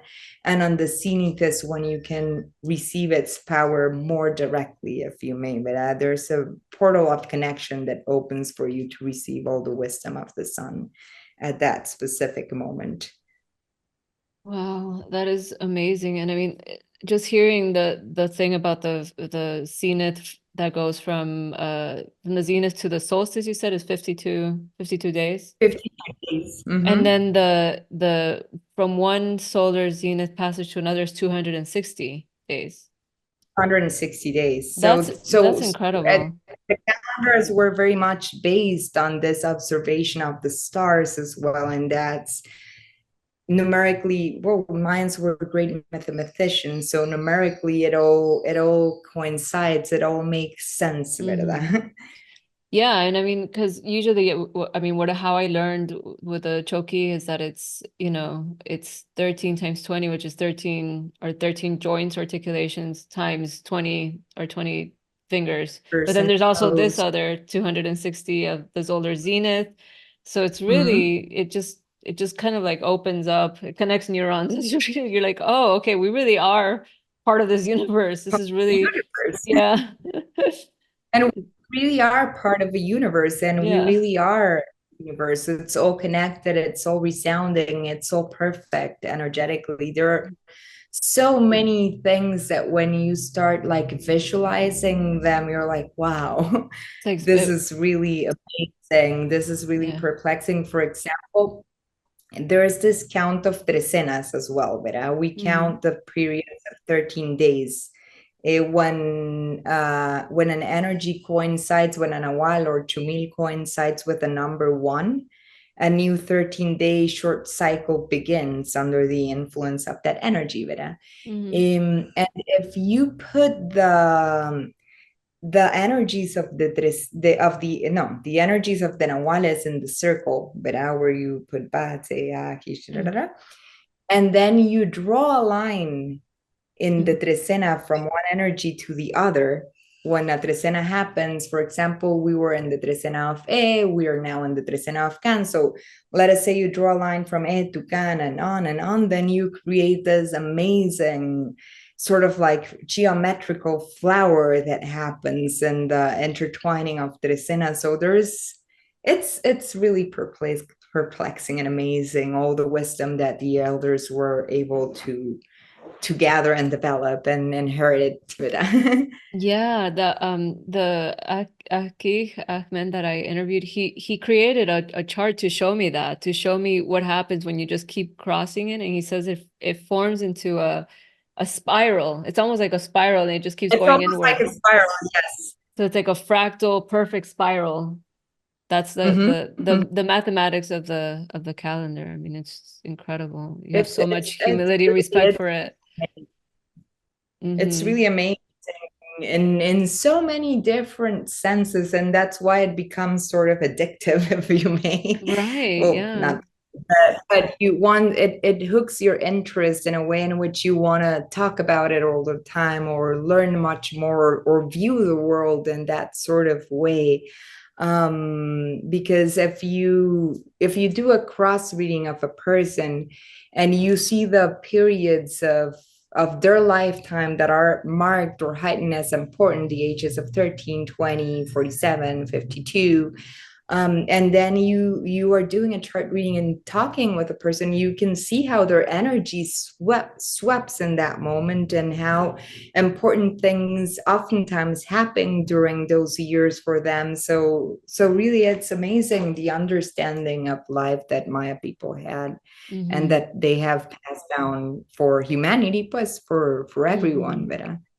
And the natural order, cosmic order, in it, and you start to Mm-hmm. understand how our relationship to it. It's so beautiful. Mm-hmm. Going Mm-hmm. going back I'm so excited to go and have the experience of the Zenith, and also you said there's three fire ceremonies, correct? That take place for the Zenith? For the It, scenic three fire yeah. ceremonies. Well, Oh, no. Throughout the retreat. during our retreat, throughout the retreat, there are different fire ceremonies. We're gonna have, I think, three plus cacao ceremony, which also involves a smaller fire, Okay. which is very powerful and very beautiful. I'm really happy that the medicine of cacao has emerged in these times because it's really amazing. Mm, beautiful. And the And and the working with water as well because we're in the land of the Saq people who were the people of water, but they were the keepers of the wisdom of water. So That's my favorite element. So I'm excited about that too. Um, yeah. I was gonna ask something else. So these ceremonies, you said the fire ceremonies are meant to give gratitude, right?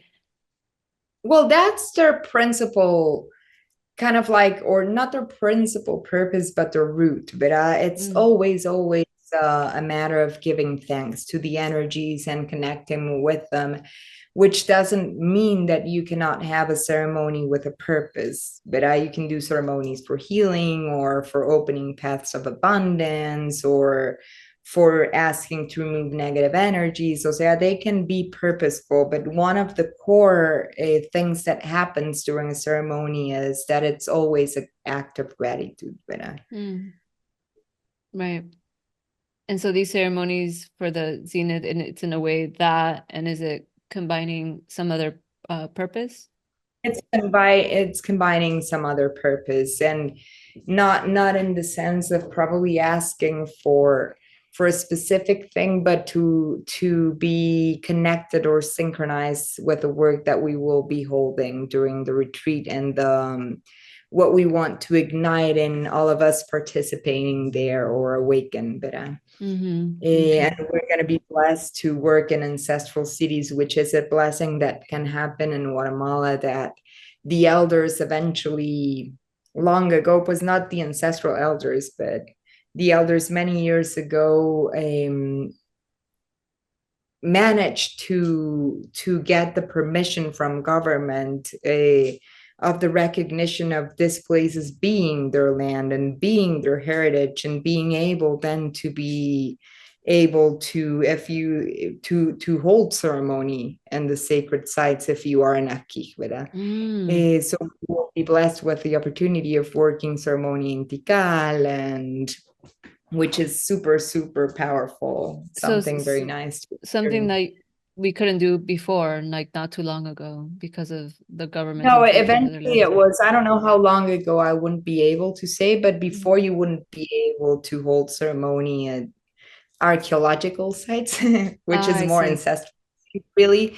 But the elders had the government recognize that these are our lands and our cities and our sacred spaces. But so now Mm. it's possible in Guatemala. I don't know if it's the case for Mexico or Honduras. I don't know. It might be. I'm not saying it's not, but in Guatemala, it is possible.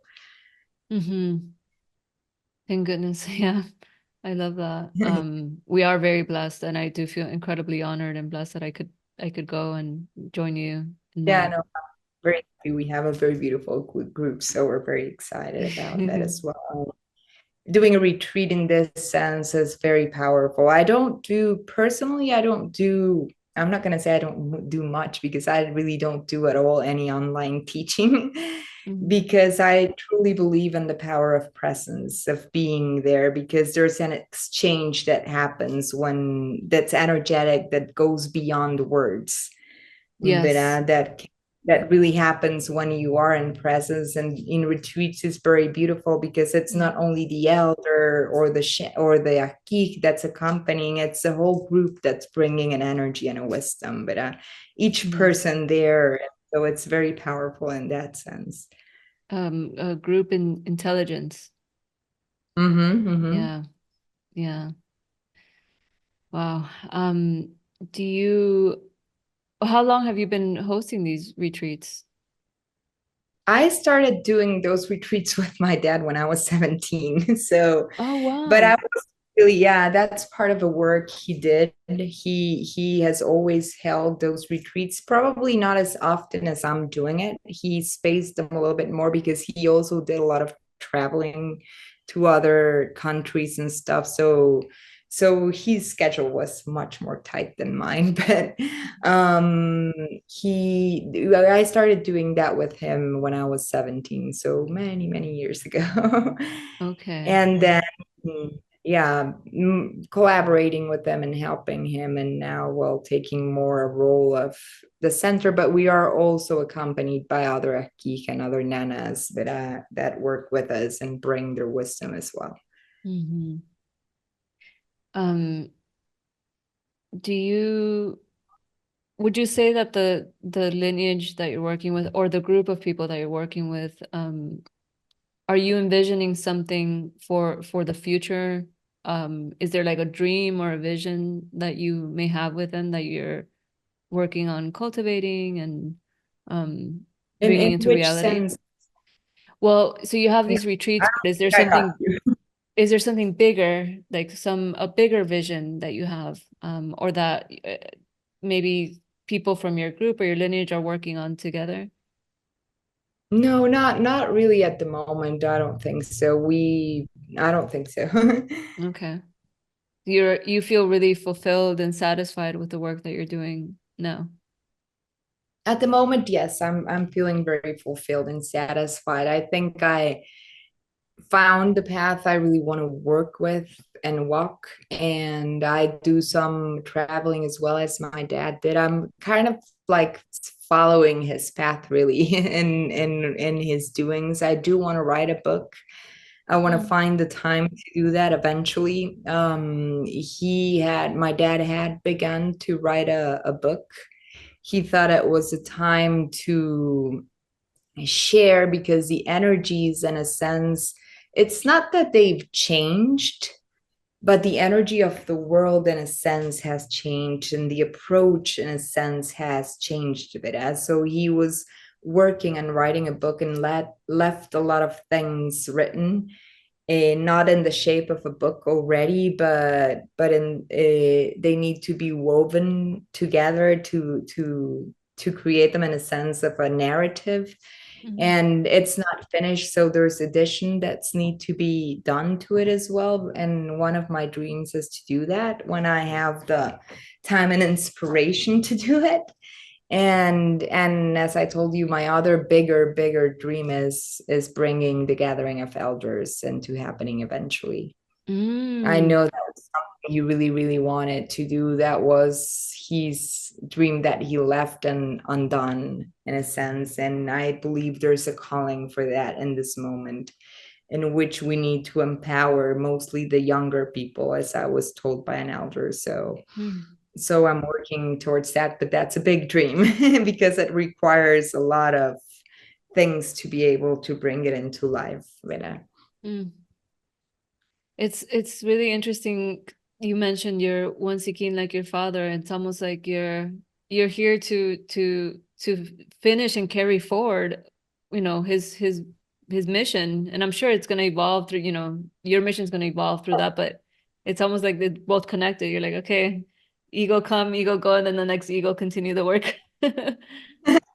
It sometimes does feel like that, and personally, as a personal story, I when my dad passed, I really struggled with the decision of becoming someone public or Mm, not, because your work as an Ajq'ij, you can do in different. You can work with your more closer community or expand bigger, but and I was kind of like debating if I really wanted to follow that path of becoming more public in that sense and expanding to a greater level as he did.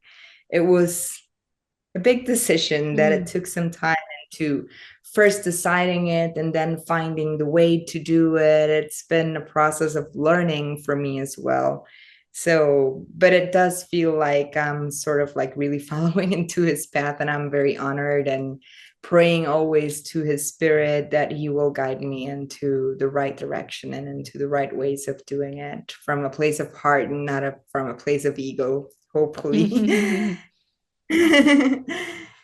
Well, I'm really glad that you followed, I guess, the more public path, because that's how I found you, and you've been such a wonderful inspiration in my life. And the way that you transmit your words and teach about the calendars, it comes from a very heart-centered place, and I really feel divine feminine working through you. So I think your father's probably really happy with your choice too. Yeah, and I'm happy also that it has brought with me that divine feminine, as you mentioned, because I believe that's important in this moment to bring it from a place of more female energy. Well, not because I'm a woman, because men also have that divine feminine within them, as we have the divine male within us. But I believe this is a moment of coming from that more spiritual, more intuitive sort of place. So I'm Yeah. happy you mentioned that. Oh Beautiful. Thank yeah, you. absolutely. I mean, when I share the energies of the day, I share Mark's and yours, and it creates a nice balance because it's like he has a flavor, a way of seeing it, and then you have your own. And I don't really find a lot of women that are sharing about the sacred calendar, so I think it brings such a beautiful balance to it. And it helps me see the calendar clear. It's like from the a little bit more of the masculine perspective and then the feminine Shades, yeah. perspective. From the different shades of it and the Mm-hmm. different colors that it has. Yes. Yeah, so thank you. I'm really happy I found you, and there's more to unfold. We found one another. Mhm. Do you have any last things you want to share or say anything to close and to seal? Well, I don't know. I'm just happy to for you. No, happy, no, grateful for you. Sorry, my English today is not very. I'm very grateful to you for opening this spaces, not only for me, but for many other peoples, because I truly do believe that the times that we are living now, in this moment that we are really shifting our energy and elevating to a higher level, as it was predicted by the elders, not only the Maya, but of different ancestral traditions and cultures. It is very important to have the spaces, to create the spaces of sharing and of learning and of being all together, of bringing that light of the ancestors to the world. So I'm just going to say thank you very much, Mm. Diana, really. You're welcome. Thank you for saying that. Thank you for sharing that. I will see you in about 5 weeks, 6 weeks. Very soon. Very soon. Very excited. Very Yes, excited. so excited. Okay, well, thank you again, and yeah, we'll stay in touch, and lots of love your way. Thank you so much, Denise. Lots of fun for me as well. Mhm. Ciao.